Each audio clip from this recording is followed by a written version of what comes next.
Bismillahirrahmanirrahim. Assalamualaikum warahmatullahi wabarakatuh. Alhamdulillah, alhamdulillahilladzi anzala sakinatan fi qulubil mu'minin liyazdadu imanan ma'a imanihim.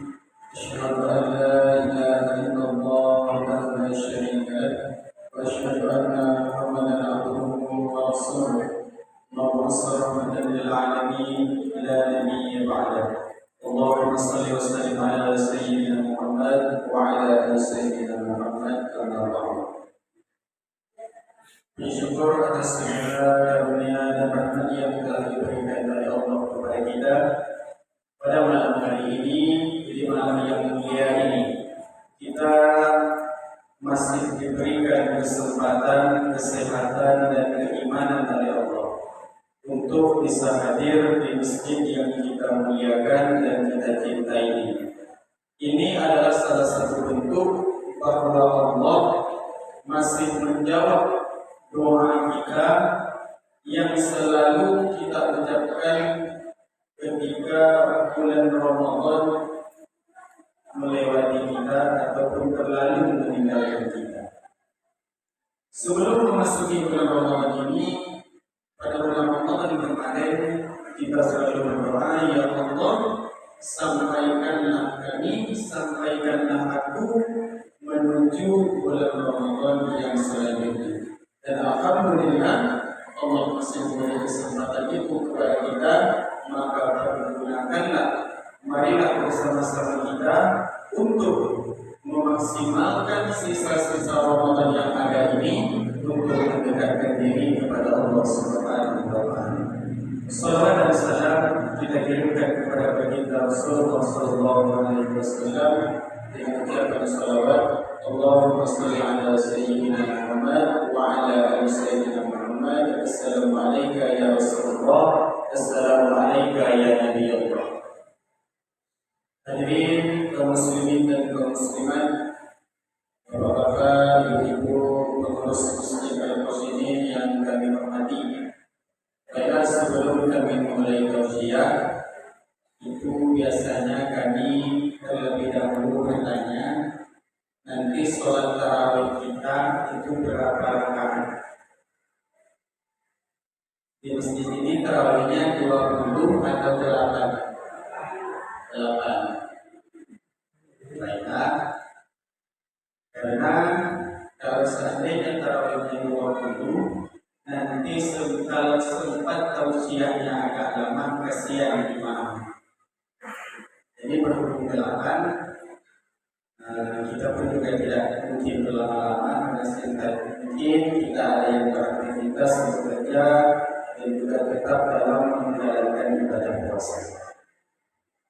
Kaum muslimin dan kaum muslimat jemaah tarawih yang dirahmati Allah Subhanahu wa Ta'ala, baiklah, adapun judul dari tausiah kita pada malam hari ini yaitu berbuat baik kepada jiran ataupun tetangga. Bahasa Arabnya jiran, kalau bahasa kitanya tetangga. Kenapa Rasulullah SAW memerintahkan kita untuk berbuat baik kepada tetangga? Maka ini ada beberapa poin penting yang ingin diajarkan oleh Rasulullah, yang ingin ditunjukkan oleh Rasulullah kepada kita sebagai umatnya. Yang pertama, perbuatan baik kita terhadap tetangga ataupun perbuatan buruk kita terhadap tetangga itu berdampak langsung pada keimanan kita. Itu membuktikan seberapa besar keimanan kita ataupun seberapa dangkal keimanan kita kepada Allah Subhanahu wa Ta'ala. Karena di dalam hadis disampaikan oleh Rasulullah, la yu'minu ahadukum hatta yuhibbu li akhihi ma yuhibbu li nafsihi. Kemudian dalam hadis lain, la yu'minu ahadukum hatta la yu'minu ahadukum falyukram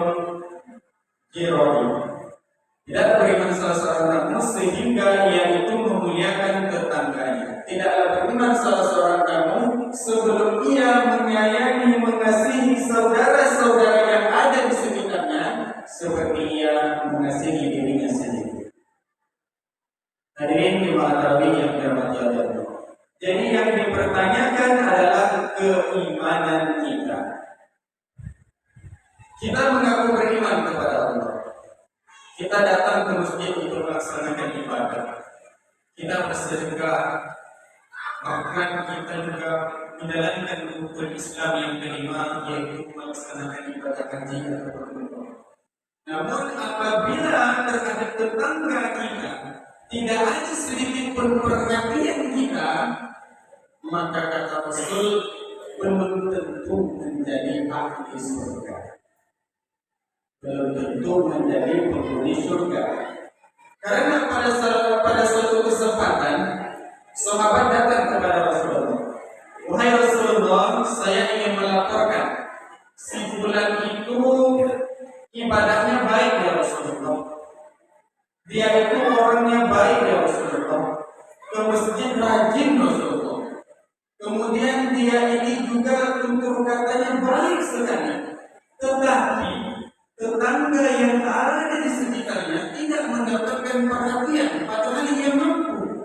Ia tahu tetangganya tidak ada makanan, tetapi berat tangannya untuk mengulurkan bantuan kepada tetangga tersebut. Kata Rasulullah, dia termasuk salah satu ahli neraka.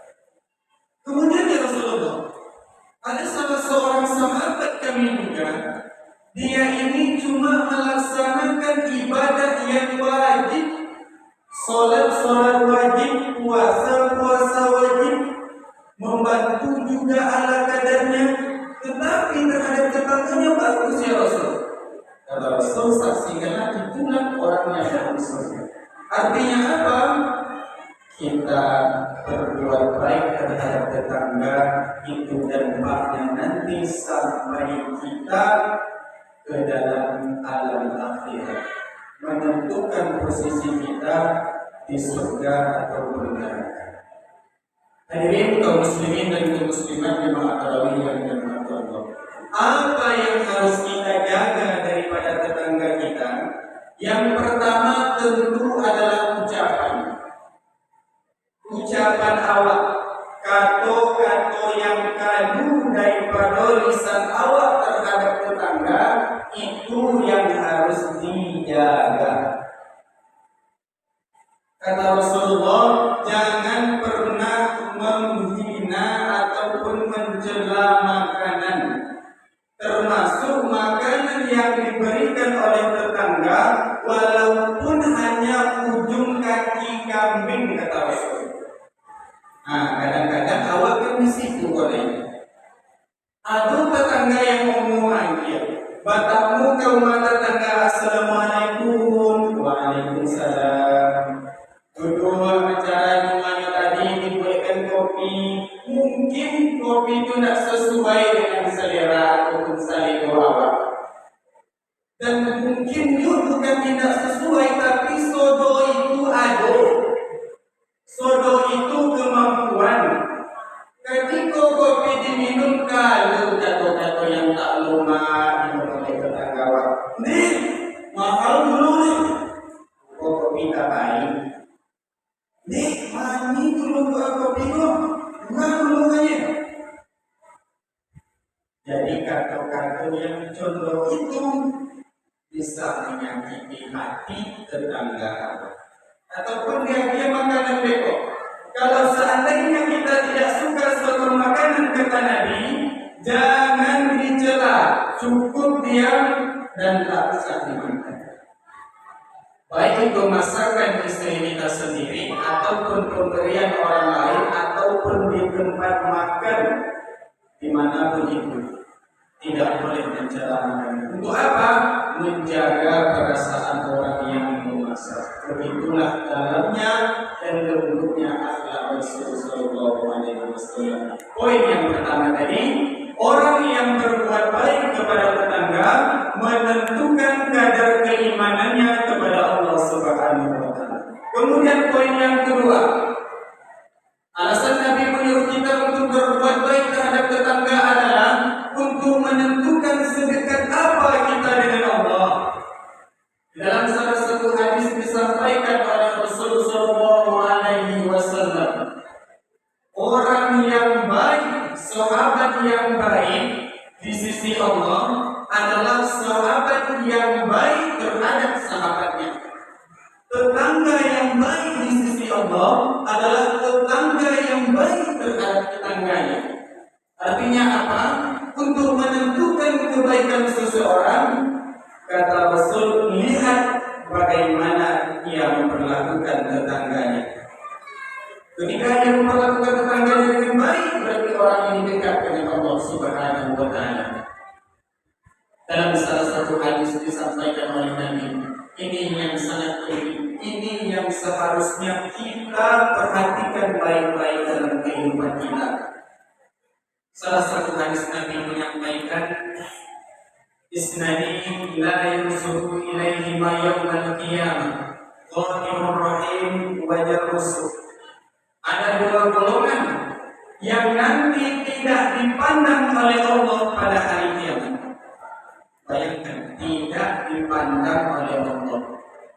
Allah tidak memandang orang yang dua golongan ini. Kalaulah kita artikan di dalam kehidupan, ketika kita hidup di tengah masyarakat, tidak dianggap keberadaan kita oleh masyarakat. Coba bayangkan betapa sakitnya hati kita, betapa pedihnya kehidupan yang kita jalani. Ada beko undangan awak tak diundang, ada beko rapi awak tak diajak, ada beko gotoroyin awak tak dibawa. Tidak dianggap oleh masyarakat, rasanya kita ingin pindah dari tempat itu.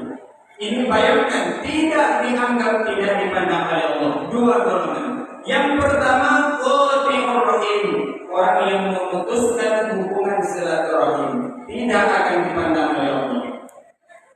Bayangkan hari kiamat yang tidak ada perhatian, hanya perhatian Allah, tidak dipandang orang yang memutuskan hubungan silaturahim. Yang kedua, wajar rusuh, tetangga yang jahat, tidak dipandang oleh Allah pada hari kiamat. Maka inilah yang harusnya kita jaga, kita wanti-wanti di dalam kehidupan kita, hindari yang dua golongan ini agar kita mendapat perhatian dan pandangan dari Allah Subhanahu wa Ta'ala. Kita tarik sebagai kesimpulannya, tujuan kita berbuat baik terhadap tetangga adalah yang pertama untuk mendekatkan diri kita kepada Allah Subhanahu wa Ta'ala, yang kedua untuk memperkokoh keimanan kita kepada Allah Subhanahu wa Ta'ala. Satu hal yang perlu kita ingat, perbuatan baik kita terhadap sesama makhluk itu lebih diutamakan ketimbang amal ibadah untuk kepentingan pribadi.